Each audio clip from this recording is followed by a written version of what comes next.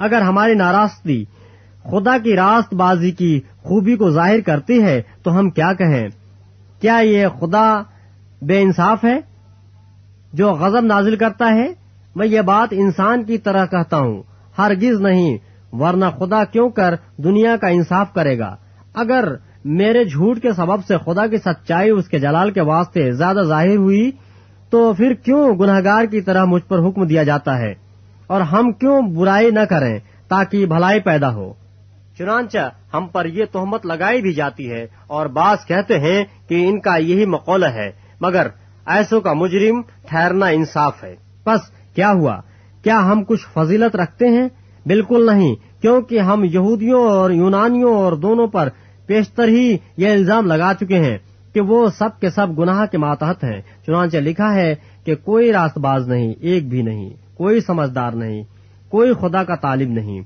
سب گمراہ ہیں، سب کے سب نکمے بن گئے، کوئی بھلائی کرنے والا نہیں، ایک بھی نہیں، ان کا گلا کھلی ہوئی قبر ہے، انہوں نے اپنی زبانوں سے فریب دیا، ان کے ہونٹوں میں سانپوں کا زہر ہے، ان کا منہ لعنت اور کڑواہٹ سے بھرا ہے، ان کے قدم خون بہانے کے لیے تیز رو ہیں، ان کے راہوں میں تباہی اور بدحالی ہے، اور وہ سلامتی کی راہ سے واقف نہ ہوئے، ان کی آنکھوں میں خدا کا خوف نہیں۔ اب ہم جانتے ہیں کہ شریعت جو کچھ کہتی ہے ان سے کہتی ہے جو شریعت کے ماتحت ہیں، تاکہ ہر ایک کا منہ بند ہو جائے اور ساری دنیا خدا کے نزدیک سزا کے لائق ٹھہرے، کیونکہ شریعت کے اعمال سے کوئی بشر اس کے حضور راست باز نہیں ٹھہرے گا، اس لیے کہ شریعت کے وسیلے سے تو گناہ کی پہچان ہی ہوتی ہے۔ مگر اب شریعت کے بغیر خدا کی ایک راست بازی ظاہر ہوئی ہے، جس کی گواہی شریعت اور نبیوں سے ہوتی ہے، یعنی خدا کی وہ راست بازی جو یسوع مسیح پر ایمان لانے سے سب ایمان لانے والوں کو حاصل ہوتی ہے، کیونکہ کچھ فرق نہیں، اس لیے کہ سب نے گناہ کیا اور خدا کے جلال سے محروم ہیں، مگر اس کے فضل کے سبب سے اس مخلصی کے وسیلے سے جو مسیح یسوع میں ہے مفت راست باز ٹھہرائے جاتے ہیں۔ اسے خدا نے اس کے خون کے باعث ایک ایسا کفارہ ٹھہرایا جو ایمان لانے سے فائدہ مند ہو، تاکہ جو گناہ پیشتر ہو چکے تھے اور جن سے خدا نے تحمل کر کے طرح دی تھی، اس کے بارے میں وہ اپنی راست بازی ظاہر کرے، بلکہ اسی وقت اس کی راست بازی ظاہر ہو تاکہ وہ خود بھی عادل رہے اور جو یسوع پر ایمان لائے اس کو بھی راست باز ٹھہرانے والا ہو۔ پس فخر کہاں رہا؟ اس کی گنجائش ہی نہیں۔ کون سی شریعت کے سبب سے؟ کیا اعمال کی شریعت سے؟ نہیں، بلکہ ایمان کی شریعت سے۔ چنانچہ ہم یہ نتیجہ نکالتے ہیں کہ انسان شریعت کے اعمال کے بغیر ایمان کے سبب سے راست باز ٹھہرتا ہے۔ کیا خدا صرف یہودیوں ہی کا ہے، غیر قوموں کا نہیں؟ بے شک غیر قوموں کا بھی ہے، کیونکہ ایک ہی خدا ہے جو مختونوں کو بھی ایمان سے اور نامختونوں کو بھی ایمان ہی کے وسیلے سے راست باز ٹھہرائے گا۔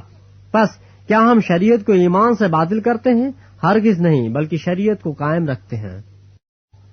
باب 4۔ پس ہم کیا کہیں کہ ہمارے جسمانی باپ ابراہم کو کیا حاصل ہوا؟ کیونکہ اگر ابراہم اعمال سے راست باز ٹھہرایا جاتا تو اس کو فخر کی جگہ ہوتی، لیکن خدا کے نزدیک نہیں۔ کتاب مقدس کیا کہتی ہے؟ یہ کہ ابراہم خدا پر ایمان لایا اور یہ اس کے لیے راست باز ہی گنا گیا۔ کام کرنے والے کی مزدوری بخشیش نہیں بلکہ حق سمجھی جاتی ہے، مگر جو شخص کام نہیں کرتا بلکہ بے دین کے راست باز ٹھہرانے والے پر ایمان لاتا ہے، اس کا ایمان اس کے لیے راست بازی گنا جاتا ہے۔ چنانچہ جس شخص کے لیے خدا بغیر اعمال کے راست بازی محسوب کرتا ہے، داؤد بھی اس کی مبارک حالی اس طرح بیان کرتا ہے کہ مبارک وہ ہیں جن کی بدکاریاں معاف ہوں گی اور جن کے گناہ ڈھانکے گئے، مبارک وہ شخص ہے جس کے گناہ خدا بند محسوب نہ کرے گا۔ پس کیا یہ مبارک بادی مختونوں ہی کے لیے ہیں یا نامختونوں کے لیے بھی؟ کیونکہ ہمارا دعویٰ یہ ہے کہ ابراہیم کے لیے اس کا ایمان راست بازی گنا گیا۔ پس کس حالت میں گنا گیا؟ مختونی میں یا نامختونی میں؟ مختونی میں نہیں بلکہ نامختونی میں، اور اس نے ختنہ کا نشان پایا کہ اس ایمان کی راست بازی پر مہر ہو جائے جو اسے نامختونی کی حالت میں حاصل تھا، تاکہ وہ ان سب کا باپ ٹھہرے جو باوجود نامختون ہونے کے ایمان لاتے ہیں، اور ان کے لیے بھی راست بازی محسوب کی جائے، اور ان مختونوں کا باپ ہو جو نہ صرف مختون ہیں بلکہ ہمارے باپ ابراہیم کے اس ایمان کی بھی پیروی کرتے ہیں جو اسے نامختونی کے حالت میں حاصل تھا، کیونکہ یہ وعدہ کہ وہ دنیا کا وارث ہوگا نہ ابراہیم سے نہ اس کی نسل سے شریعت کے وسیلے سے کیا گیا تھا بلکہ ایمان کی راست بازی کے وسیلے سے، کیونکہ اگر شریعت والے ہی وارث ہوں تو ایمان بے فائدہ رہا اور وعدہ لا حاصل ٹھہرا، کیونکہ شریعت تو غضب پیدا کرتی ہے اور جہاں شریعت نہیں وہاں عدول حکمی بھی نہیں۔ اس واسطے وہ میراث ایمان سے ملتی ہے تاکہ فضل کے طور پر ہو، اور وہ وعدہ کل نسل کے لیے قائم رہے، نہ صرف اس نسل کے لیے جو شریعت والی ہے بلکہ اس کے لیے بھی جو ابراہیم کے مانند ایمان والی ہے، وہی ہم سب کا باپ ہے۔ چنانچہ لکھا ہے کہ میں نے تجھے بہت سی قوموں کا باپ بنایا، اس خدا کے سامنے جس پر وہ ایمان لایا اور جو مردوں کو زندہ کرتا ہے اور جو چیزیں نہیں ہیں ان کو اس طرح بلا لیتا ہے کہ گویا وہ ہیں۔ وہ نا امیدی کی حالت میں امید کے ساتھ ایمان لایا تاکہ اس قول کے مطابق کہ تیری نسل ایسی ہی ہوگی وہ بہت سی قوموں کا باپ ہو، اور وہ جو تقریباً 100 برس کا تھا باوجود اپنے مردہ سے بدن اور سارہ کے رحم کی مردگی پر لحاظ کرنے کے ایمان میں ضعیف نہ ہوا اور نہ بے ایمان ہو کر خدا کے وعدے میں شک کیا بلکہ ایمان میں مضبوط ہو کر خدا کی تمجید کی اور اس کو کامل اعتقاد ہوا کہ جو کچھ اس نے وعدے کیا ہے وہ اسے پورا کرنے پر بھی قادر ہے۔ اسی سبب سے یہ اس کے لیے راست بازی گنا گیا، اور یہ بات کہ ایمان اس کے لیے راست بازی گنا گیا نہ صرف اس کے لیے لکھی گئی بلکہ ہمارے لیے بھی جن کے لیے ایمان راست بازی گنا جائے گا، اس واسطے کہ ہم اس پر ایمان لائے ہیں جس نے ہمارے خداوند یسوع کو مردوں میں سے جلایا، وہ ہمارے قصوروں کے لیے حوالہ کر دیا گیا اور ہمارے راست باز ٹھہرنے کے لیے جلایا گیا۔ باب 5۔ پس جب ہم ایمان سے راست باز ٹھہرے تو خدا کے ساتھ اپنے خداوند یسوع مسیح کے وسیلے سے صلح رکھیں، جس کے وسیلے سے ایمان کے سبب سے اس فضل تک ہماری رسائی بھی ہوئی جس پر قائم ہے، اور خدا کے جلال کی امید پر فخر کریں، اور صرف یہی نہیں بلکہ مصیبتوں میں بھی فخر کریں، یہ جان کر کہ مصیبت سے صبر پیدا ہوتا ہے، اور صبر سے پختگی، اور پختگی سے امید پیدا ہوتی ہے، اور امید سے شرمندگی حاصل نہیں ہوتی، کیونکہ روح القدس جو ہم کو بخشا گیا ہے اس کے وسیلے سے خدا کی محبت ہمارے دلوں میں ڈالی گئی ہے، کیونکہ جب ہم کمزور ہی تھے تو عین وقت پر مسیح بے دینوں کے خاطر موا۔ کسی راست باز کی خاطر بھی مشکل سے کوئی اپنی جان دے گا، مگر شاید کسی نیک آدمی کے لیے کوئی اپنی جان تک دے دینے کی جرات کرے، لیکن خدا اپنی محبت کی خوبی ہم پر یوں ظاہر کرتا ہے کہ جب ہم گنہگار ہی تھے تو مسیح ہماری خاطر موا، پس جب ہم اس کے خون کے باعث اب راست باز ٹھہرے تو اس کے وسیلے سے غضب الہی سے ضرور ہی بچیں گے، کیونکہ جب باوجود دشمن ہونے کے خدا سے اس کے بیٹے کی موت کے وسیلے سے ہمارا میل ہو گیا، تو میل ہونے کے بعد تو ہم اس کی زندگی کے سبب سے ضرور ہی بچیں گے، اور صرف یہی نہیں بلکہ اپنے خداوند یسوع مسیح کے طفیل سے جس کے وسیلے سے اب ہمارا خدا کے ساتھ میل ہو گیا خدا پر فخر بھی کرتے ہیں۔ پس جس طرح ایک آدمی کے سبب سے گناہ دنیا میں آیا اور گناہ کے سبب سے موت آئی، اور یوں موت سب آدمیوں میں پھیل گئی، اس لیے کہ سب نے گناہ کیا، کیونکہ شریعت کے دیے جانے تک دنیا میں گناہ تو تھا، مگر جہاں شریعت نہیں وہاں گناہ محسوب نہیں ہوتا، تو بھی آدم سے لے کر موسیٰ تک موت نے ان پر بھی بادشاہی کی جنہوں نے اس آدم کی نافرمانی کی طرح جو آنے والے کا مثیل تھا گناہ نہ کیا تھا، لیکن قصور کا جو حال میں ہے وہ فضل کی نعمت کا نہیں، کیونکہ جب ایک شخص کے قصور سے بہت سے آدمی مر گئے تو خدا کا فضل اور اس کی جو بخشش ایک ہی آدمی یعنی یسوع مسیح کے فضل سے پیدا ہوئی بہت سے آدمیوں پر ضرور ہی افراط سے نازل ہوئی، اور جیسا ایک شخص کے گناہ کرنے کا انجام ہوا بخشش کا ویسا ہی حال نہیں، کیونکہ ایک ہی کے سبب سے وہ فیصلہ ہوا جس کا نتیجہ سزا کا حکم تھا، مگر بہتیرے قصوروں سے ایسی نعمت پیدا ہوئی جس کا نتیجہ یہ ہوا کہ لوگ راست باز ٹھہرے۔